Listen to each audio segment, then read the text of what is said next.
Welcome back to Fearbuster Show. I'm Lauren Rosenberg, your host, and today we're going to talk about a specific fear, emetophobia. For some of you may not know what it is. It's an intense fear of vomiting.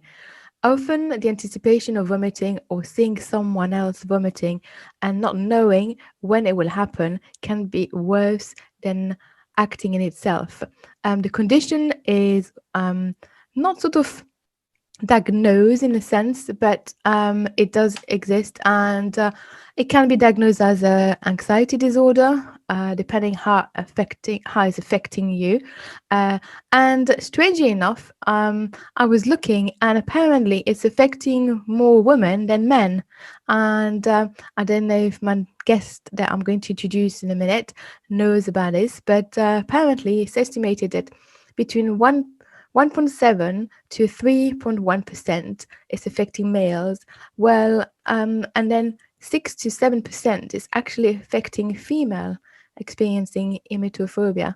So for some reason, it's affecting more women, maybe because they are more likely to see it when raising children, feeling sick or being sick. But let's talk about this fear and how it can affect you, and how it's affecting my guest, Karen. Karen, thank you very much for coming onto the show, and thank you very much for being brave to talk about this fear of vomiting and feeling sick and being sick, depending on how it's affecting you. And yes, so Karen, when did you start noticing that something didn't quite feel right? Well, I guess probably in my teens. It's been with me many years, and I've never actually sought any help. I wish I had actually, because sometimes it's really affected my life. But I think probably in the beginning, I've got an early recollection as a child on holiday with my parents, and the first memory I have is this gentleman came out of the pub, and we were just walking down the high street, and he came out of the pub, and he was clearly worse for wear, and he just threw up all across the pavement, and I was horrified. And my dad grabbed my hand, and we crossed the road.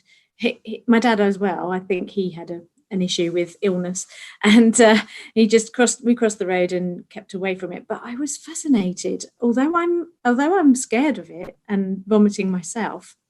I'm fascinated by others, and I kept looking. I kept turning around. I remember keep looking, and so that was my really first recollection. And Karen, how vivid is that recollection? How vivid is that memory in your mind? Well, I think what I see is the man with his hand on the wall, leaning over. I don't actually have a vision of the vomit coming out.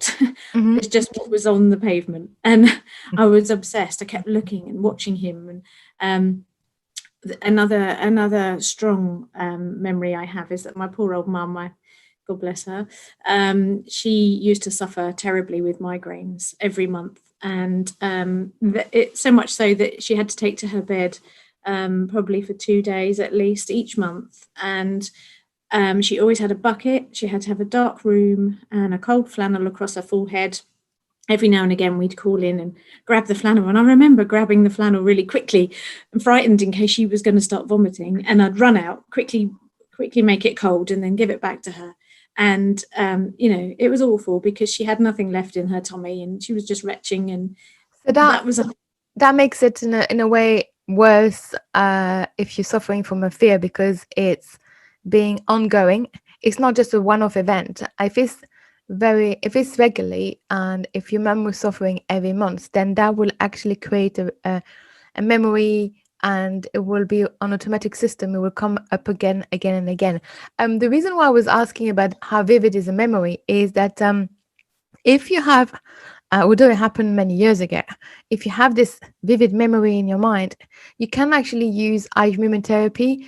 And eye movement therapy is a therapy that I use, and now you can also use it online, that it makes your eyes moving in different direction.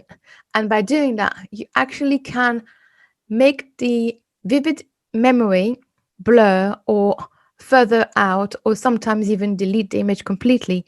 And therefore, if you don't have the memory that actually is scaring you, you no longer have the fear.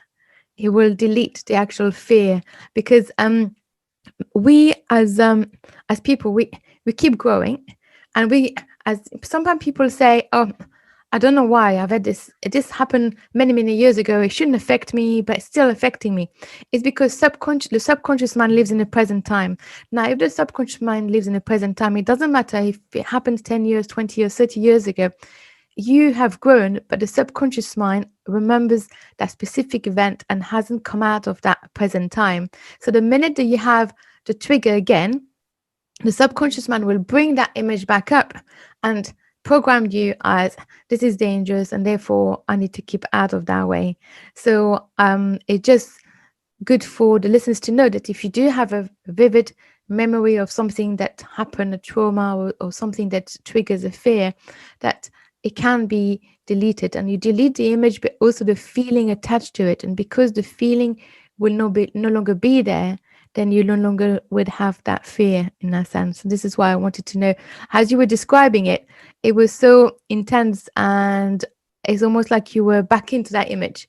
So it would be good to sort of distance and do that and delete that image in that sense.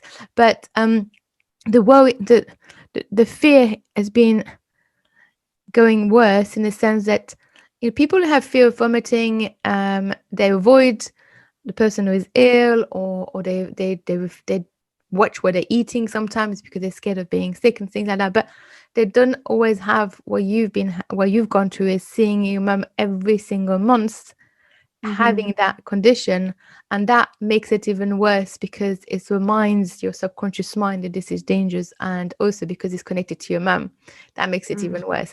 Plus, if your dad already had some fear of hospital or other fear, then that automatically can be passed on even before being born. You can pick up on energy field of parents and even great grandparents, and it can be passed on, and then you can already have that sort of feel of being fearful. But then when you see an event, that can happen. So so you're recalling about your mum not being well and having to do that, and then just coming in quickly and giving a final and coming out. So that was, but how does this fear started growing, or how is that impacting on your maybe school life or wherever you were, or how did you manage? Well, I think it's probably once I was more aware of it as I got older, and whenever anybody was poorly, I just, if I've heard that my son is 14, and I've gone through life saying to my husband, if he's ever ill, you're going to have to deal with it. I'm actually amazed that I went through pregnancy, because I was absolutely scared to death that I was going to get morning sickness. But something in my mind would always tell me, well, at least I know why I'm being sick, and there's a reason for it, so it's not dangerous. So actually, I found that, and I was so fortunate that I didn't suffer at all with morning sickness. I had a fantastic pregnancy. Excellent. But I do always worry about George. And what you were saying before is absolutely right. He has inherited my phobia. He definitely worries. He gets anxious, and he says, "Mum, you know." He probably wouldn't want me to be sharing that, but I'm aware that I did everything I could to hide it from him. But despite that, he's obviously So Karen, people say exactly what you said. I did everything I could to hide it. We cannot. We think we can hide it, but because a fear is energy. It's an emotion that's trapped in the body, and emotions is energy. Emotion needs to be flowing in the body. When it's the fear trapped in the body, it means the emotion is really not flowing. And emotion is energy in motion. The energy in the body needs to flow nicely in order to not create fear. If it gets blocked, it creates a fear. Now, when people say, and I've heard this before, I did everything to hide it. I never show how I feel in front of my children. And it doesn't matter, because it is an energy field. So the fear can even be passed on before the child is born.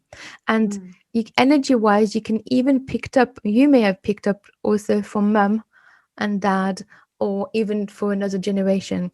And there are ways and there are technique that I use that you can clear from X amount of different generation before and after, so that the person doesn't actually carry the fear that actually doesn't belong to him.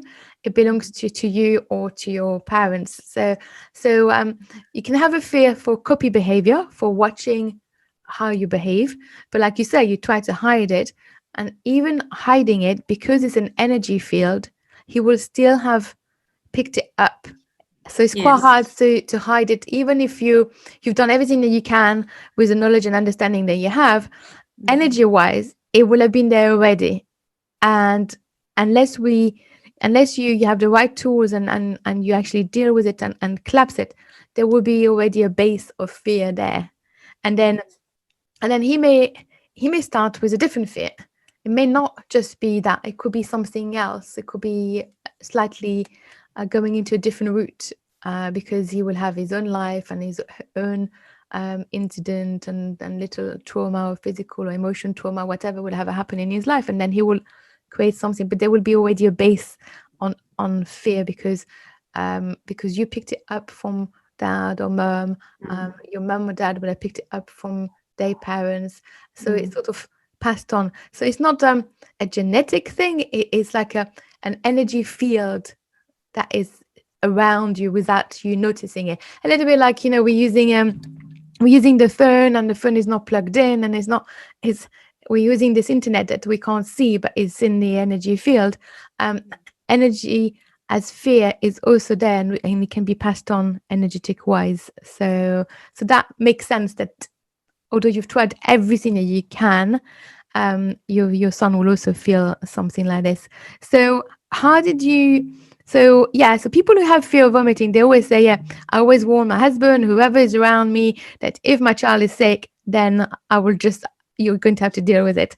And the other thing is, I've noticed that when I worked with women who can't be pregnant or have difficulty being pregnant because they actually have a fear of vomiting, that fear is actually stopping the process of being pregnant, because subconsciously it has the subconscious mind and the conscious mind is not aligned in that. So there's a conflict. So if the subconscious mind is saying, well, I can't be pregnant because it's scary, because what if I feel sick? How am I going to cope?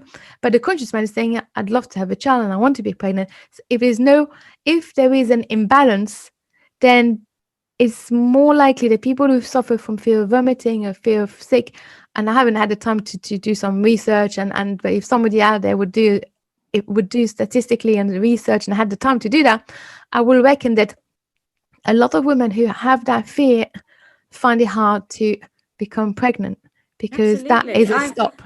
I can't believe that you said that, and it never really occurred to me, because we took 7 years to fall pregnant. We were struggling, and we had various tests, and there was not really any real reason other than my husband had a low sperm count, I think, he didn't have a low sperm count. He had lots of silly sperms that didn't know what they were doing. They were swimming in circles.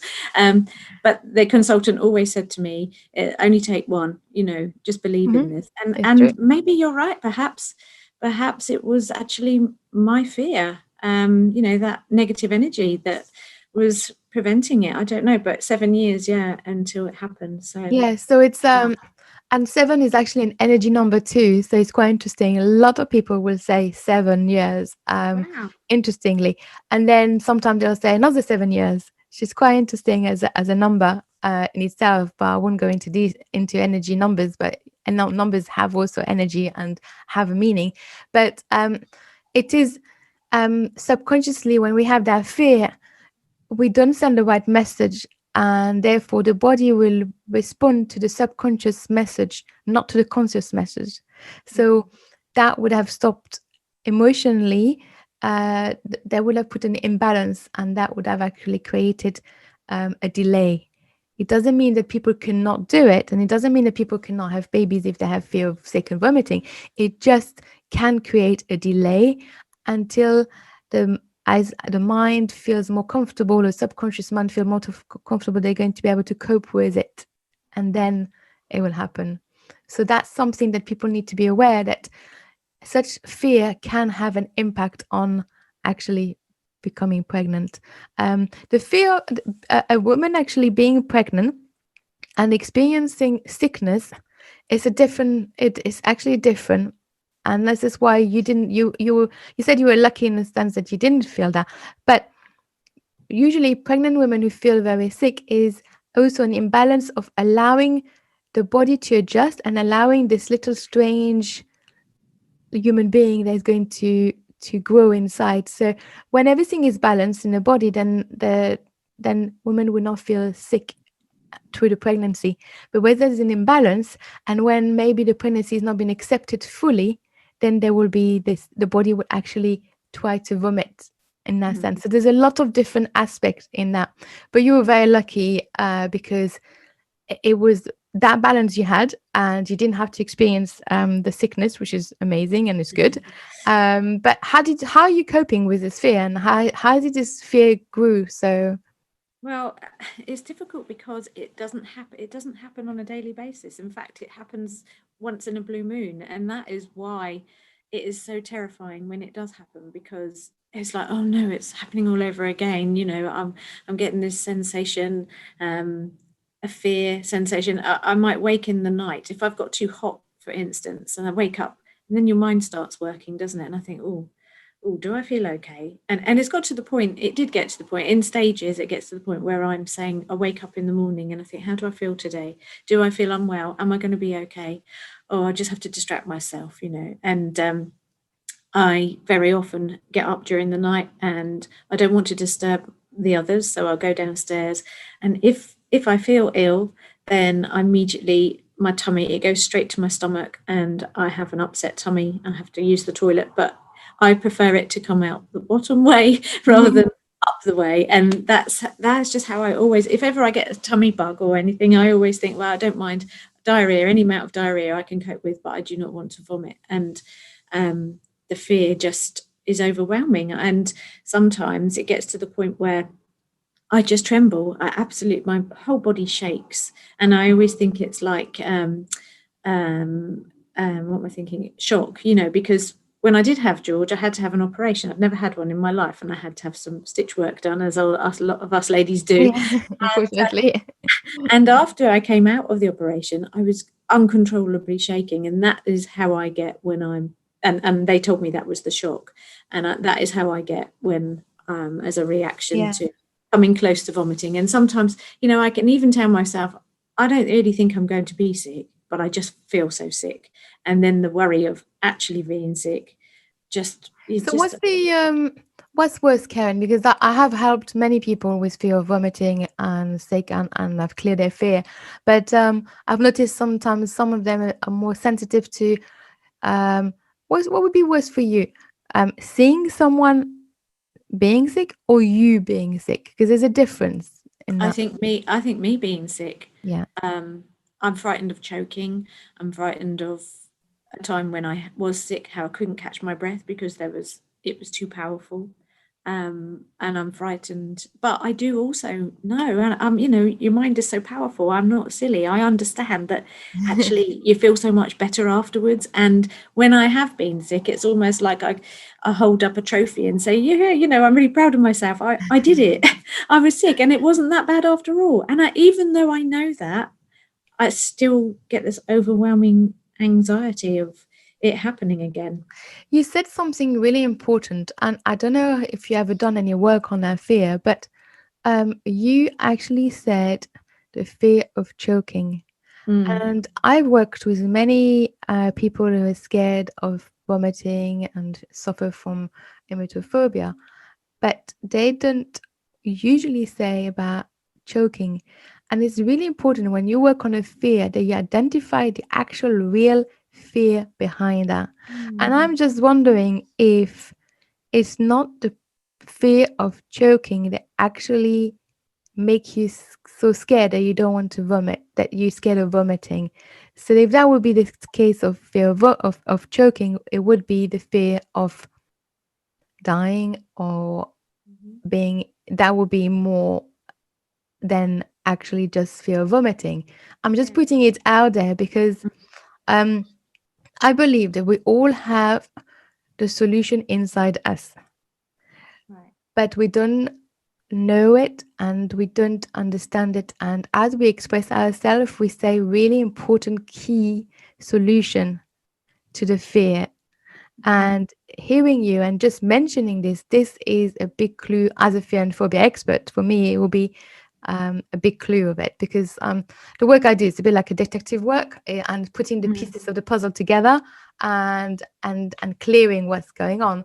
But that to me is important information that you, and I don't know if you ever remember saying it even, or be aware of that Yes. fear there. Yeah, I have. And certainly anything medical, health, it frightens me. I have a bit of a fear of anyone being really unwell, which is a continuous worry for me because, of course, that happens on a daily basis. I've got my father-in-law who's experiencing some ill health at the moment. So and I do worry about things like that. I do have that anxiety. And when I was probably about 7 or 8, my cousin had a little boy, and he actually died because he'd picked up a screw in the garden and swallowed it, and it had got stuck, and he choked. See, but I've always remembered that, and I always think to myself, is that what I'm scared of? Is that what triggers this? But Yeah. I actually, I'm at peace with that. That was an accident. He choked because he put something in his mouth. That I don't think it is that, but you may say other. So But that's a memory. But there is a way. There is a different way of finding out if that is. I can't do it on air, but there is a definitely way of accessing the subconscious mind that I use in my client sessions, and then straight away we know if that's a memory that actually triggers something. I do believe that this memory may have had triggered a bigger impact that you think it is, but there's definitely a way to do it, and we can talk about it another time. But there are lots of different ways of accessing the subconscious mind to know if that has this impact on you. So that's something. But yeah, an event like this would have an impact. The image is still in your mind, the way you heard it, or there will be lots of different energy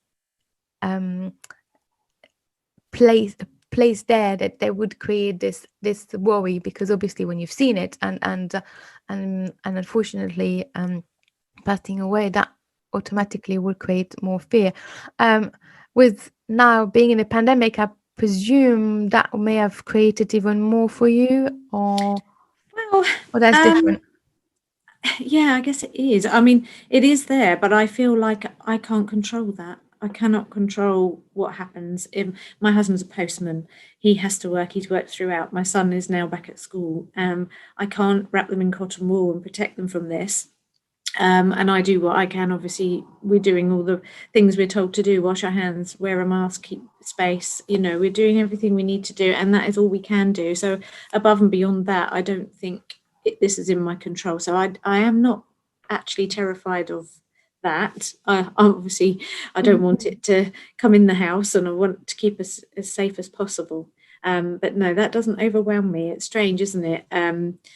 Yet, if someone did get it, I probably might see a different side. I might start getting more anxious. But yeah, health is an issue, actually, I think. But the actual physical idea of vomiting still puts the fear in So body. Karen, since you're actually mentioning the idea of vomiting, would you be happy for me just to help you a little bit to experience something? Absolutely. Anything would Okay. be wonderful.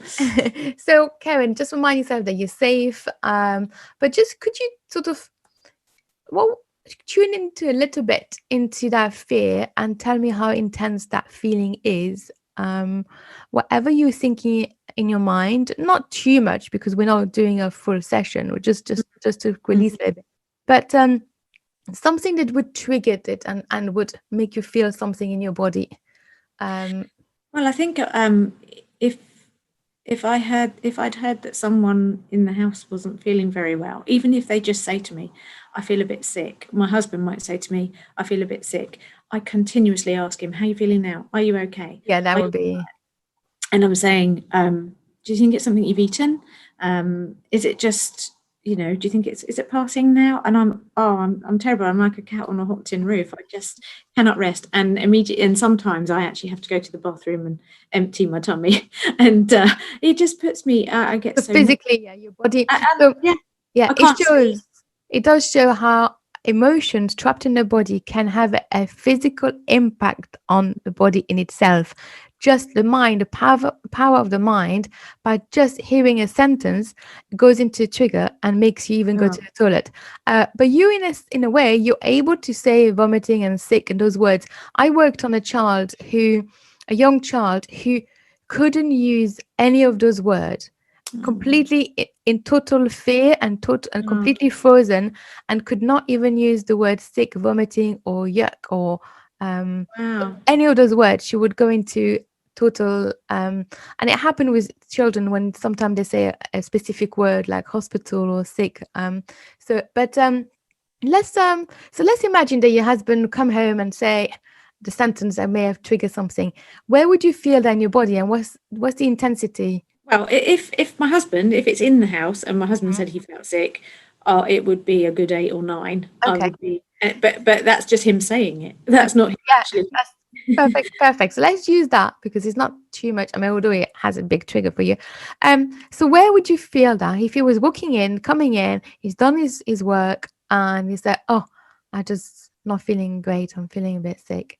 Well, my whole digestive tract, I think. I Okay. think initially my stomach because it upsets my stomach, and then I start to feel nauseous. So can you I feel start, something now? Can you feel something now? Just a sort of well, I can coming. feel my heart racing a bit Okay. now, just Okay. thinking So about that.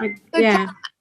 your heart racing. So would you mind just closing your eyes, taking a deep breath? So deep breath through your nose and out of your mouth, slowly out.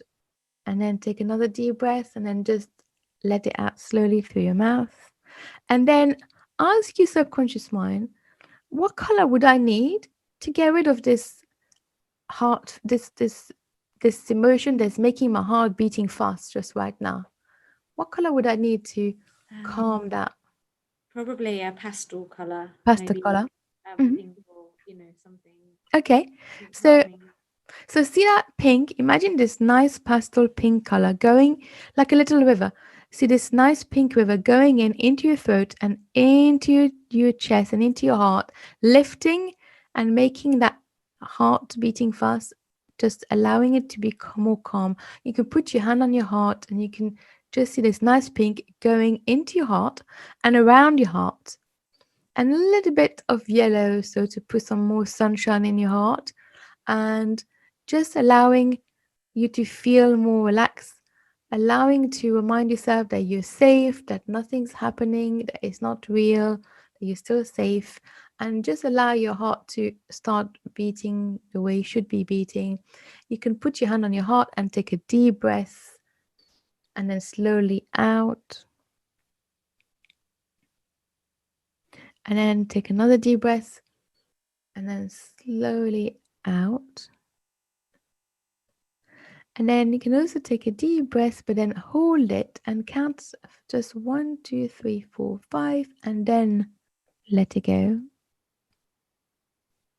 And then another deep breath, and then hold it for 5 seconds. 1, 2, 3, 4, 5, and then let it out.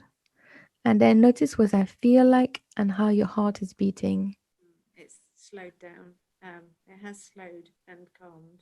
I feel, well, the fast beating is past. Good, excellent. Yeah. Okay, so it's important to know that our body is reacting because it's been programmed subconsciously and it goes into this state of fear. Before you mentioned that your body, when you had an operation, was shaking and sometimes it can really shake. Now, it doesn't mean that it's not good. Our body sometimes when we don't know what to do, the body takes over, and the shaking is actually an overload of energy completely blocked, and the body is taking over and is shaking it off. But it feels the mind triggers us and say, okay, it feels really, really scary. This is not right because this is not how we usually feel. But in fact, the body knows what to do. And when you have an operation, the body goes into so much disturbance that sometimes when you wake up after the anesthesia or whatever they've done, it can happen that you can go into shock and the body's shaking. But actually, what is the body is actually doing is actually shaking all the disturbance of the energy block. It could be toxin because of the drugs that they had to use, and it could be emotional block. So in a way, and this is what actually there is a video showing a bear in intensive fear, and the bear will shake for 20 minutes and then suddenly gets up and then get on with his life and everything happen. And this is what happened is we shake, but we stop it, and because we stop it, the emotion gets also trapped in the body in that sense. And also because it's so unpleasant, we don't want it, and we don't, it doesn't feel, it feels scary, it doesn't feel right, and that's what it is. So this is how that, and that's perfectly normal to feel to feel like that, but it doesn't have to be automatically so scary. So if you know, if it ever happen next time, just understand that actually it's a body that is trying to release an excess of fear and energy block. And as much as it's not pleasant, and also obviously you still need to know that you're safe, and you need to be monitored, and always if you need to always ask for medical advice. But it is also good to understand that sometimes, even though it doesn't feel good, that it is a release of energy in a sense. So so how have you managed to cope with this fear? And now, just the heart beating, just thinking about it now, let's go back a little bit about how does that feel like now if your husband will come home and say, I'm not sure if I'm feeling that well, or maybe feel sick, or maybe sick. Just hearing me saying that and tuning into that feeling, and you thinking of that, what's it like in your heart now? It hasn't actually made any difference. It's quite calm. Yeah. So no difference. Just to make It sure. hasn't raised. No. Yeah, okay. Just to make sure that our listeners are understanding. No difference in the sense that heart. Oh, sorry. Yeah. Yes, it's calm. It's calm. No, I'm not. It hasn't started racing, and I haven't gone into a bit of a panic. Into like a body sort of getting a bit rigid or things like that. So is that surprising you, or is that? Yes, it is, because I thought, I'm not cynical, but I sort of think, oh well, the proof will be in the pudding. Let's see, we'll try anything. I'm willing to try anything. Get to that stage where you just think, somebody please help me, because I just don't want to live like that. I don't want to live with this anymore. I want it to go. Yeah, usually when I see people, they usually have tried everything else, and I'm not saying that other therapy don't work, but it doesn't always work for everyone. And if you don't deal with the root of the problem, you don't get rid of the actual symptoms in a sense. But usually, I usually hear that I say, "Oh, I've tried everything else before coming to you, and now I just like you're my last resort," or like it. But what have you tried? Well, what? Well, I went to the doctor once when I must have been going through a bad spell, and I thought, I've got to get a grip of this, because it's stopping me. There are times where I've not wanted to go out, or been invited somewhere, and I get myself into a bit of a state, and then I feel nauseous because I'm anxious about going or something. So I went to the doctor, and I told them how I was feeling, and they sent me to see someone for 6 weeks. We had a meeting every week for 6 weeks, and actually I was quite cynical, I guess, about it. I went into there thinking, I don't think this is going to make any difference, and actually it didn't really. All they did was tried to dig back into my past, and I knew that, but really what they unearthed was sad things. It was more of an emotional experience, not. I kept thinking, this isn't actually tackling what I'm afraid of. I'm frightened of being sick. Yeah, no, you're right. It's not. It's important for everyone who's listening that if you are suffering from a fear, you do not need to go back in the past. It's not automatically. You do not need always to go back into event or talk about it. There are lots of different ways that you can actually clear a fear without having to go deeper in it if people don't want to. So when you're actually feeling really, really low, this is not what I would I never do that. And I wouldn't go if you have somebody coming in and they're feeling really low energy, feeling down because this is having a major impact. What you want to do is first raise the energy, boost the energy, make them feel more safe and happier. And then if you do need to go in the past, you go into the past, but it doesn't always suit everyone. I always think, like, when you see the map of England, and if you're based in London and you want to get to Glasgow, you're not going to go to Bournemouth first. You're going straight into Glasgow. You're not going to go round down first and then up. And this is Yeah. what you don't always have to go looking at the past. It does help to understand that yes, there are impacts and there are events that happen, like you've got maybe you've got vivid images, that things that happen. But with eye movement therapy, you actually don't even need to say anything to the actual therapist. This is, I mean, I've seen people, and I can't even tell you what what was the actual image or event, because they didn't have to say anything.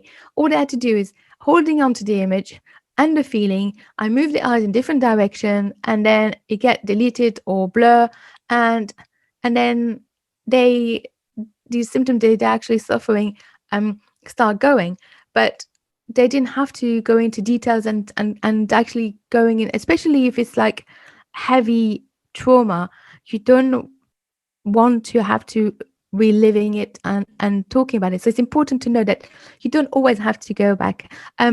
Talking therapy, it helps at the time because you release some of it, but it doesn't go.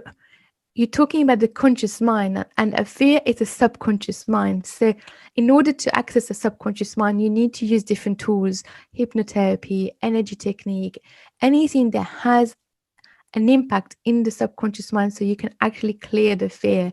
Because if you only use a conscious mind, then you're going to have talk therapy for many years, because it's not going to shift things like that.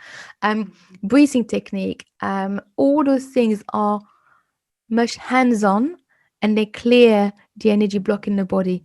And this is why when you said straight away my heart is beating fast, well, I have the tools to help you to stop that, because you don't need to feel this, because it's not pleasant to start the heart beating fast, because then other symptoms will come. So it's better to stop it there and then. But this is what's happening. So the other thing that actually I worked with people who fear of vomiting and sick, and some of them can't even go to the restaurant because they're scared of if the chicken is not cooked enough, or so that's limiting. I mean, you've managed, and you sort of you have a I'm strong will careful. to still go out. I am careful. I probably wouldn't eat shellfish or anything. Chicken's not too bad, but I cut into it. And even when I cook at home, if I've cooked a meal, we usually have our chicken quite well cooked and a bit dry and chewy, because I know it's safe that way. But I do sometimes, if I'm following a recipe, I say just cut that, make sure it's cooked right through. Make sure there's no pink. And burgers. If my son goes out, he loves burgers, and I think, oh no, please make sure it's not all red and undercooked. Yes, it's And always on your mind. careful where we go to make sure that it's got a good reputation and not any food poisoning or anything. So yeah. I offer a program where I see a client once a week. Fear of vomiting usually is quite more complicated, so you need a few more, quite a few sessions. Not too many, but we're talking about 6 sessions usually. But I offer the program especially like that, where I see the client once a week, and then in between they can WhatsApp me or email me, and if something happened, they can just say, okay, right now I'm just feeling, what do I need to do? And then I just send a little text or something, and I say, okay, say this or do that, and that has also helped them, because then they know they have my support right behind. It's not just a session, and this is part of therapy also, is the pressure of just having a session and then you just leave, and you just, so I also like my clients to be independent, not to depend on me. So I give them tools between the sessions, but if they're up for the program, they know that they can actually WhatsApp me or email me or ring me anytime, so that they can just literally just do that. In fact, I did fear of flying, and a lady actually took the package of internet on the plane, and actually got in touch with me while she was on the plane, because we didn't have time to clear the fear totally before she had to fly, and we actually carried on while she was flying. So there's always access in that sense. But but I think I'd like that, because, like you say, it doesn't happen on a daily basis, and when it does happen, you need something to know. It would be a comfort to know that there'd be somebody there within us. I mean, I immediately, my comfort blanket when I'm experiencing it is a packet of extra strong mints, a bottle of Gaviscon, a hot water with ginger. I do everything possible to calm my stomach and, just to settle the nerves.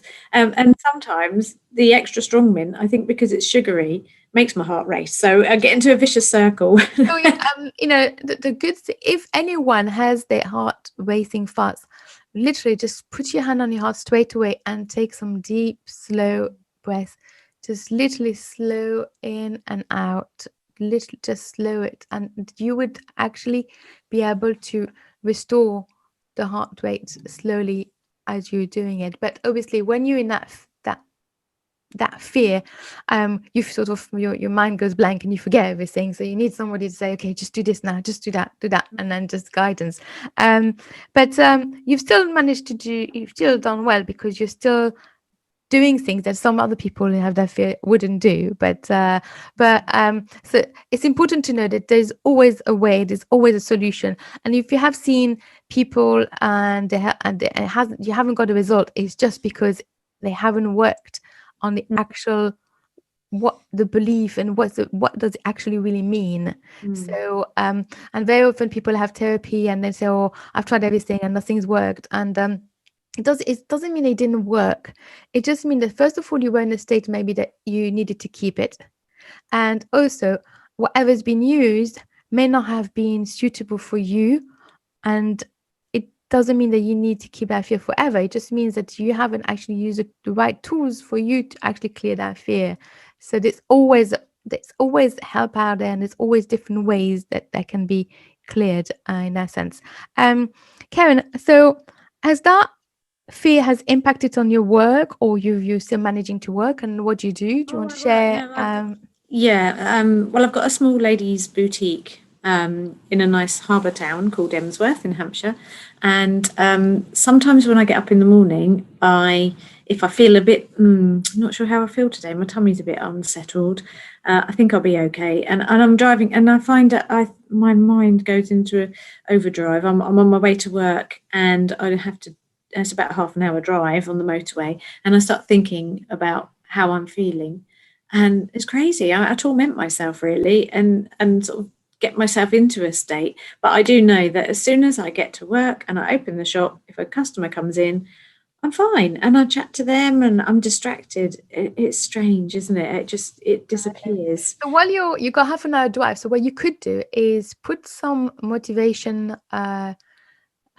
music, or listen to something motivational, like anything, even Tony Robbins, just so that you don't go into that negative state of mind while you're driving. Obviously, be careful you're driving, but just like in listening, be aware of what you could listen to that would actually help you not to go into that negative mind.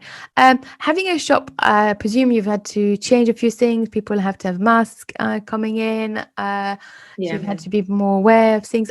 My ladies are 50 plus, probably, my customers. I get a lot of elderly ladies, really sweet little elderly ladies, and other ladies just come in and we have a good natter.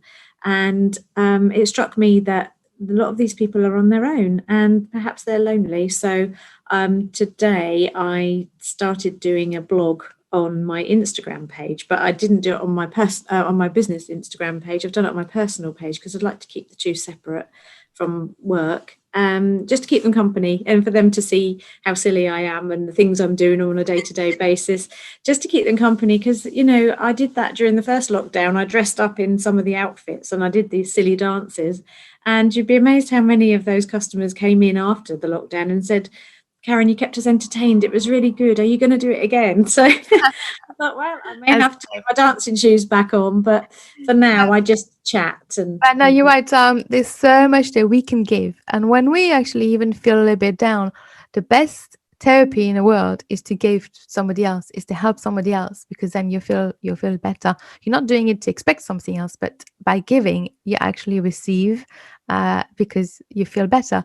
And anything that we can do at the moment is, I created a WhatsApp group to keep calm, and I just put advice once a week. I just put some advice or some videos, and people said this is what's helped them to keep going. And anything that we can help, that accessing, especially accessing to speak to someone, share ideas, share tips, that's what people need. Because isolation, we are not supposed to live in isolation. And even going to a shop, people are using shopping as a therapy. And they need it. And buying something new, feeling good, wearing something new, that is what you actually selling is also therapy, because you're making people feeling good. And sometimes it's just the interaction, they don't even buy. They'll come in and just say, hi, I'm not buying today, but I just wanted to say hello, and we have a 5-minute natter, and then they go off on their way. But I'm happy with that, because I know that they'll come back when they do want something. They'll come in, and I'm only too happy to pass the time of day with people. My husband, as I said before, I think is a postman, and he's possibly sometimes the only person some people see. Little people that live on their own, they wouldn't have any interaction with anyone other than the postman. But they're so busy that they haven't got the time to stop and talk. And I think that's so sad. I think it's a real shame that they can't give a bit of time and spare that with people. And even for him now, as a postman, probably have changed, because people don't even open the door now. They just you have to leave a packet. You leave the packets on the floor, so you don't have that interaction. You don't see people smile. You don't see their reaction. You just, everything is so different. But we have to bear in mind that it's not forever, and that is the difference. And if you do feel down, and especially now entering the lockdown, and just remember that right now this is how it is, but it's not forever. Things will change. There will be a time where things will go back. It will take time, but I think it will go back to maybe not completely normal, or what we thought was normal, because everything is sort of changed, but it will go back. So it's always remember that when you enter a tunnel, there's always a light at the end of the tunnel, and that is why we have to keep going. And this is when we are in between, in that sense. But Karen, where can people find you, and where can people see your lovely boutique? Well, yes, I'm in Emsworth, as I said, in Hampshire, so it's a tiny shop. But I am trying. I did notice that, of course, in the last lockdown, I had no way of income, so I've really tried to grow the website. I do sell online, and that you can find at www.karengeorgeltd.co.uk, and it's free delivery on items over £50. And also, I've got a really active Facebook page, which is, I keep referring, I forget what it's called. It's called @KarenGeorgeShoes, because actually I started as footwear, but now it's changed more into clothing. So it's clothing and footwear and accessories. My Instagram page is Karen George Ltd, but I've just now doing this one. If anybody wants any company and somebody silly to watch and see what I do on a day-to-day basis, that is my Instagram handle is KMH1970. And that's it really. So I'm just on Instagram, Facebook, and my website. Excellent, Karen. Karen, thank you so much for today, for sharing the fear of vomiting, and that many people out there do suffer from. It's important to note there is always a way to release fear, and but thank you very much for talking to our listeners what it means and how it has this impact on you. I hope that now, even hearing your husband saying it, you'll feel a little bit, I've made a little difference, and your heart will just stay like that. Should do. But obviously there is a lot of work if you did want to get rid of the fear. But thank you very much for being on the show. To our listeners, thank you very much for you listening to Fearbuster I'm Lauren Rosenberg. If you need to get in touch with me, please do so on my website, and you can get in touch with me and use the 20 minutes free consultation, or you can join my online classes. Have an excellent week, and I will see you next week talking about another fear. Bye.